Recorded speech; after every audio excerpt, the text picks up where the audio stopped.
Today we are going to discuss post-structuralism and deconstruction.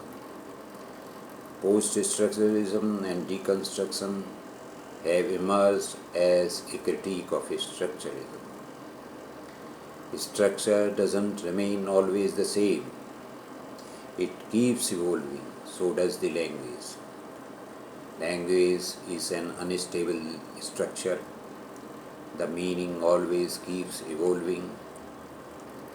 Signifiers produce more signifiers instead of signifieds.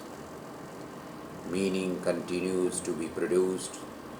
The process doesn't stop. It always goes on and on. That is why post-structuralists reject Saussure's concept of the signifier signified.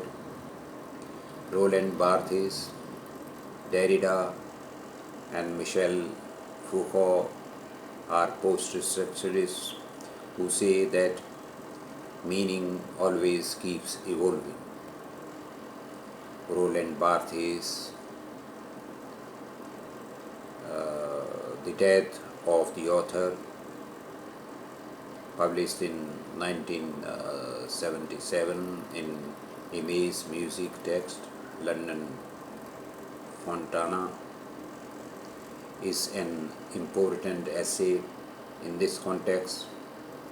In this essay, he says, a text doesn't have a single theological meaning.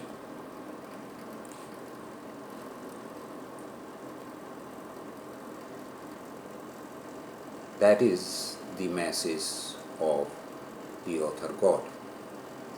Text is a multidimensional space. A variety of writings blend and clash in it. None of them is original. The text is a tissue of quotations drawn from innumerable centers of cultures. So Barthes calls text as a tissue of quotations drawn from numerous centers of culture. According to Barthes, this you can see on page 146, the tissue of quotations drawn from innumerable centers of culture can be seen on page 146 of the book published in 1977, The Death of the Author, in Image Music Text, London, Fontana. According to Barthes, the author's work is limited to the writing of his text. After he has written it, the author has no control over it. He can no longer limit it to any particular meaning. The text passes into the hands of the reader. Different readers read different meanings in the same text in different times. Barthes emphasizes the importance of the reader. The multiple things contained in the text are focused on the reader, not on the author. All quotations that make up a writing are inscribed on the reader. According to Barthes, the classical criticism pays no attention to the reader. Classic criticism takes the writer as the only person in literature. To give writing its future, it is necessary to overthrow this myth, the myth that writer is the only person in literature. The birth of the reader must be at the cost of the death of the author. You can see it on page 148 of Derrida's book, in which the essay is published. Jacques Derrida presented his essay Structure, Sign and Play in the Discourse of Human Sciences at a conference at John Hopkins University in Baltimore in 1966.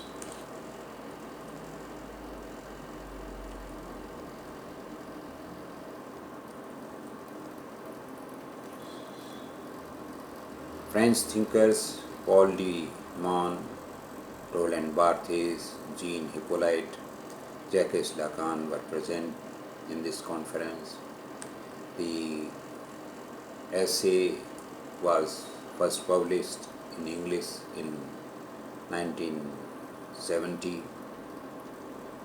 Difference is another important essay on this matter. Difference. Difference. He gives the name deconstruction to his criticism of structuralism, his critique of structuralism. We will divide our discussion on Derrida under the following subheadings: the center, the difference, the binary oppositions. First, the center. According to Derrida, the term structure is as old as the Western science and philosophy. The concept of structure has been there in various sets of structures. The only difference is in name: essence, existence, substance, subject, transcendentality, consciousness, God, man. You can as well add now the language. Derrida says, before this rupture he means his presentation of the essay in the conference. The entire history of the concept of structure is that of a series of substitutions of center for center. So, center substitutes center. One center substitutes another center. The center receives different forms or names in a regulated fashion. According to Derrida, the history of metaphysics, like the history of the West, is the history of these metaphysics and metonymies, the closely related names. Derrida exposes the limitations and shortcomings of the center. He says, if you refer to a center or a fixed point, a point of presence, it neutralizes the structure. So, referring to a center or a fixed point neutralizes the structure. Nietzsche, in his joyful wisdom says, God is dead, God remains dead, and we have killed him. Derrida takes inspiration from Nietzsche and declares, there has never been any center. Everything is mythos, myth or mythology. Nothing is logos. So, there has never been any center. Center means earlier God was center, now later man became center. So he says there has never been any center. Now we can say that language has become the center. So now as he says that there is no center. Everything is mythos. Nothing is logos. Nothing is a center. Difference is a new term coined by Derrida. It combines the two concepts of differing and differing. According to Saussure, one sign is distinguished from the other by difference. That is, the difference produces the meaning. Derrida, in his essay Difference, defines the meaning of the verb to differ. The verb to differ, according to him, indicates two things. Number one, difference as distinction, inequality, and or discernibility. as distinction, inequality or discernibility. Number two, the interposition of delay. Two things, difference and interposition of delay. The interval of spacing and temporalizing, putting off until later what is presently denied, the possibility of what is presently impossible. Derrida says, sometimes the different and sometimes the deferred correspond in French to the verb to differ. In one case, to differ signifies non-identity, and in the other case it signifies the order of the same. Derrida provisionally names difference the sameness, not identity. The silent writing of its A gives the desired advantage of referring to differing, both as spacing, temporalizing, and as the moment that structures every dissociation. Difference points out irreducibility of temporalizing. This is also temporalization. Difference is not simply active. It is rather a middle voice. It sets up opposition between passivity and activity. A of difference refers to the origin or production of differences and the differences between differences, the play of differences. Difference is neither a word nor a concept. It is a junction of our ego rather than being a summation of it. It is a junction of the ideas of Nietzsche, Saussure, Freud and Heidegger, of the differences of forces in Nietzsche, of semiological difference in Saussure, of difference as the possibility of neuron facilitation, impression and delay defect in Freud, of difference as the irreducibility of the trace of the other in Levinas, of the ontic ontological, that is, concrete reality, deeper reality difference in Heidegger. So it is a junction of the differences, ideas of Nietzsche, Saussure, Freud and Heidegger. Difference combines the two notions of differing and deferring together. In Saussure's model, meaning depends on the difference between two signs. In Derrida's case, meaning depends not only on the science structure but also on its temporality, on its temporal relations before and after, on relentless deferment of meaning of a word signifier. For example, the word signifier later produces several signifiers.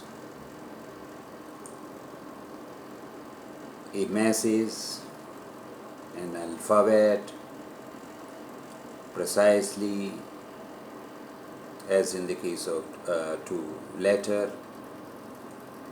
The signified message is a signifier too. It also signifies.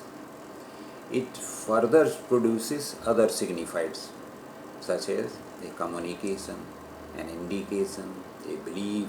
Belief can be political, religious, or any other belief. Sometimes to understand, something to understand. So these can be the signifieds, these can be the meanings of the message. There is a relentless deferment of meaning. According to Derrida, there is an indefinite referral of signifier to signifier.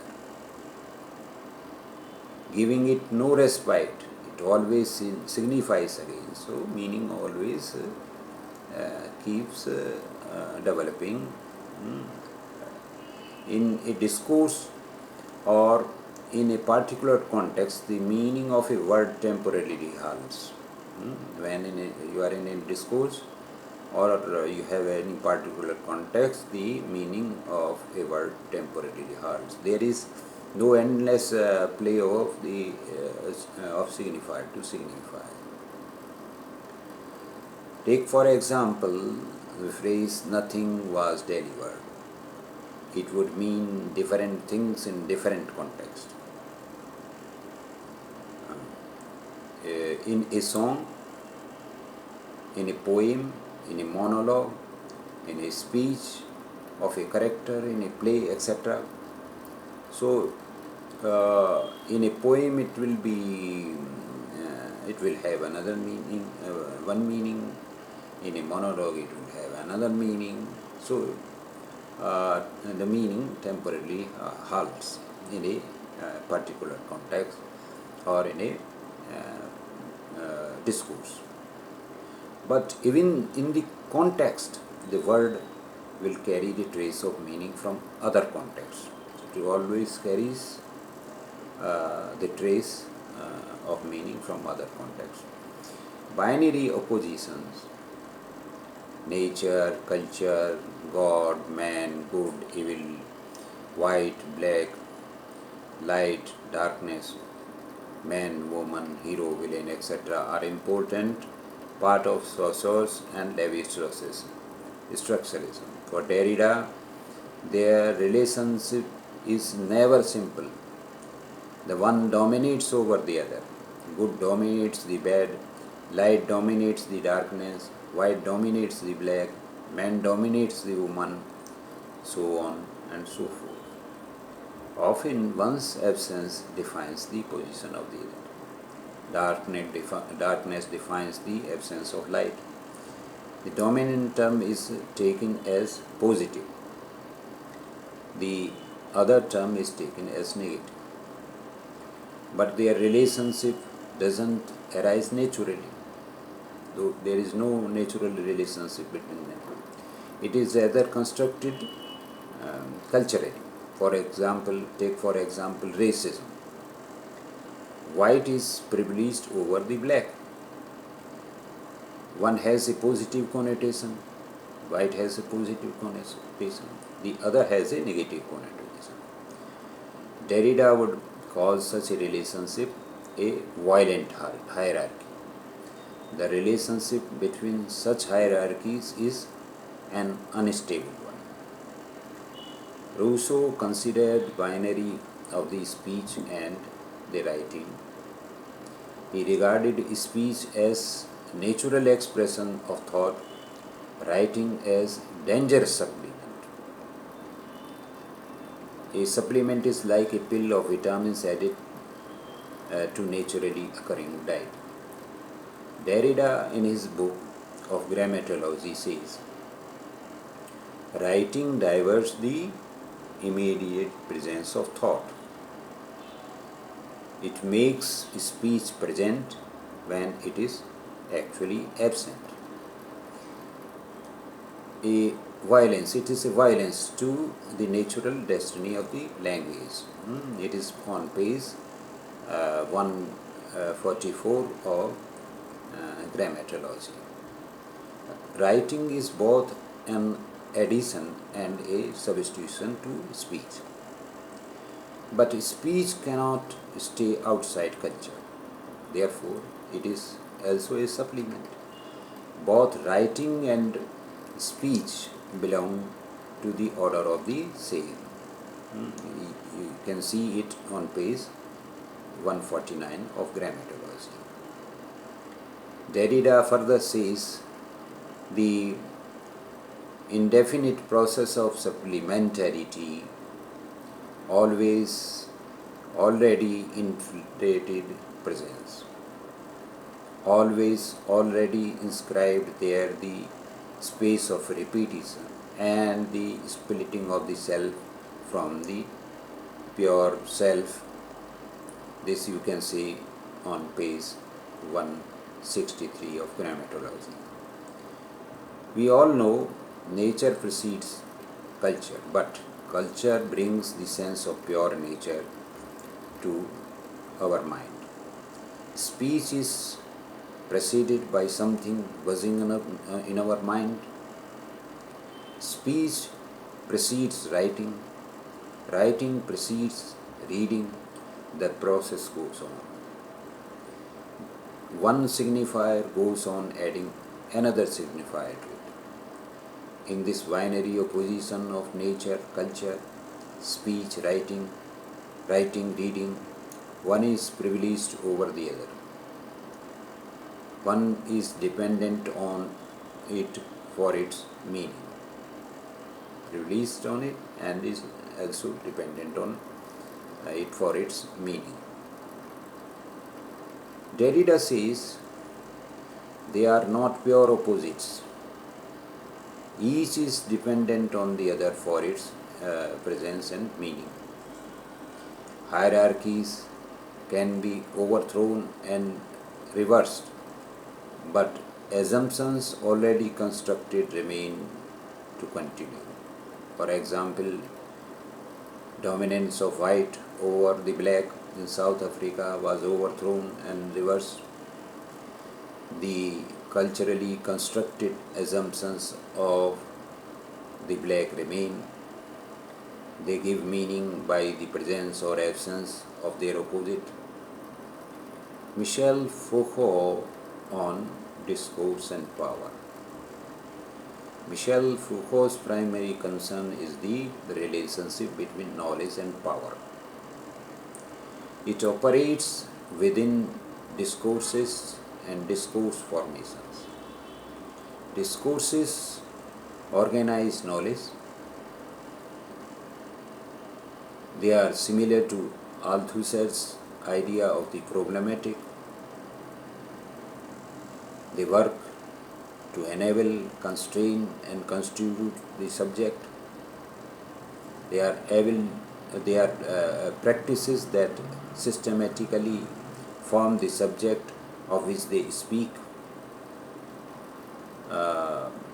This you can see on Foucault's book, The Archaeology of Knowledge, London, Routledge, page 49.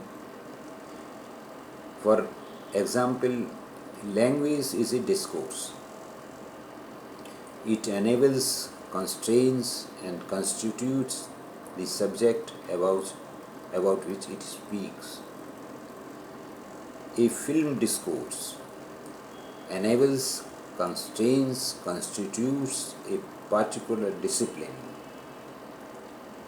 is organized into different disciplines: a sellable commodity, an artistic literary text, a historical document, a part of visual culture, a part of popular culture, a textual object, and a part of media study. So, film discourses organizes into different disciplines. These are the disciplines. Thus, discourses are our social practices. They are like social scripts for us to perform. Our particular experience is a part of a particular discourse. Our particular experience is a part of a particular discourse.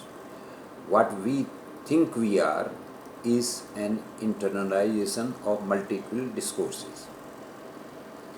Foucault, in his book, The History of Sexuality, takes the discourse on sexuality to such domains as medicine, demography, psychiatry, pedagogy, social work, criminology, etc. The discourse there constitutes the reality of sexuality. It rejects the idea that Victorians repressed sexuality. Derrida says they actually invented sexuality.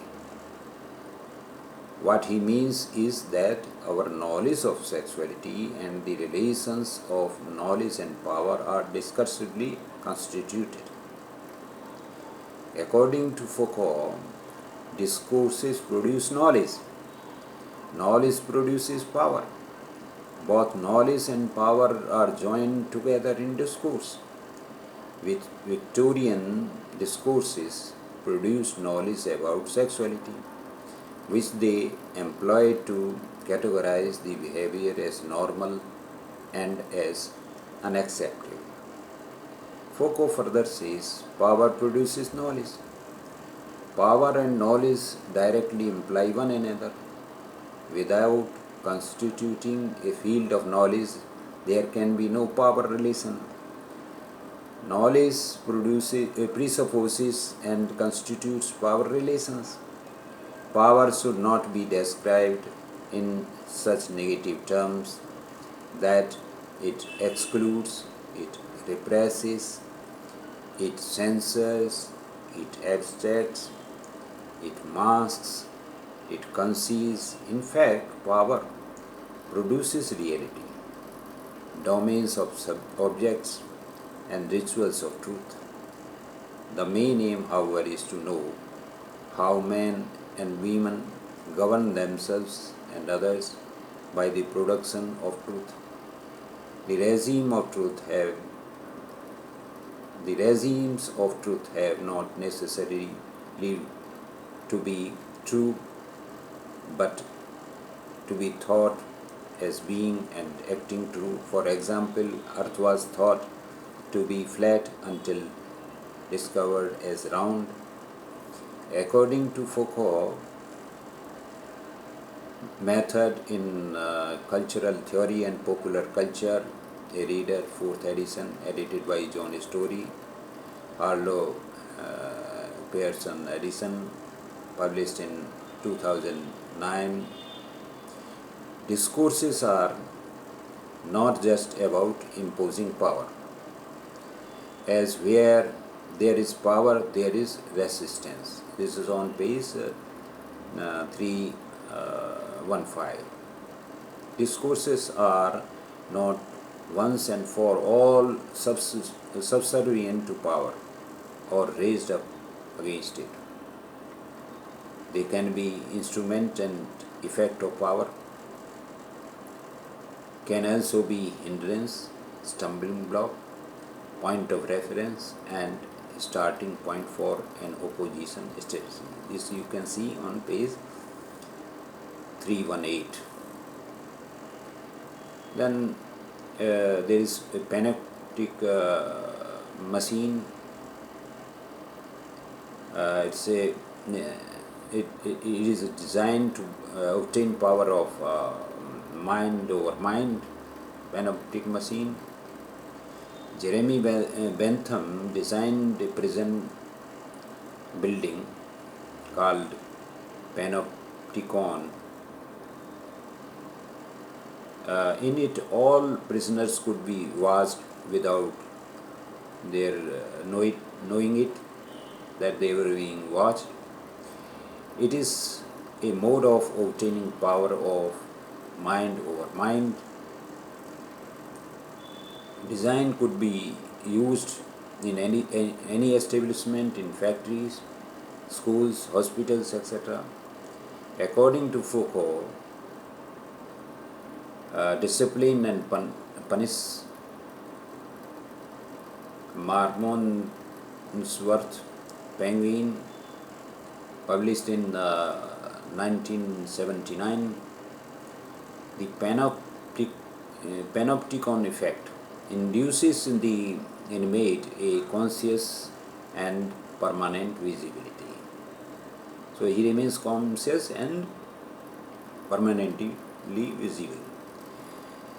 This effect, panopticon effect, makes the inmate play both roles, responsible for the constraints of power.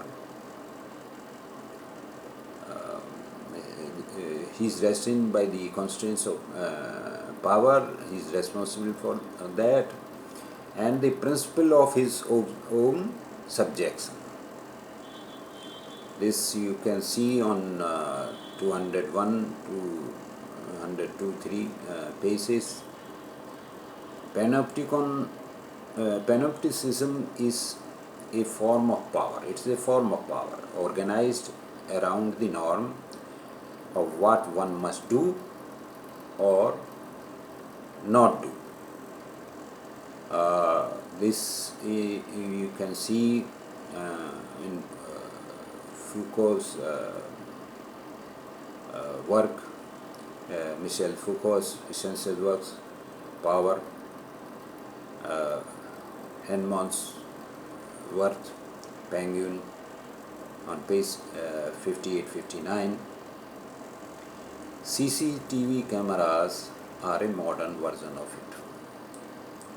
So, to conclude my discussion on post-structuralism and deconstruction, I would say that they are about how meaning and knowledge are in the process of being actually constructed. So, here I end my discussion on post-structuralism and deconstruction. Thank you.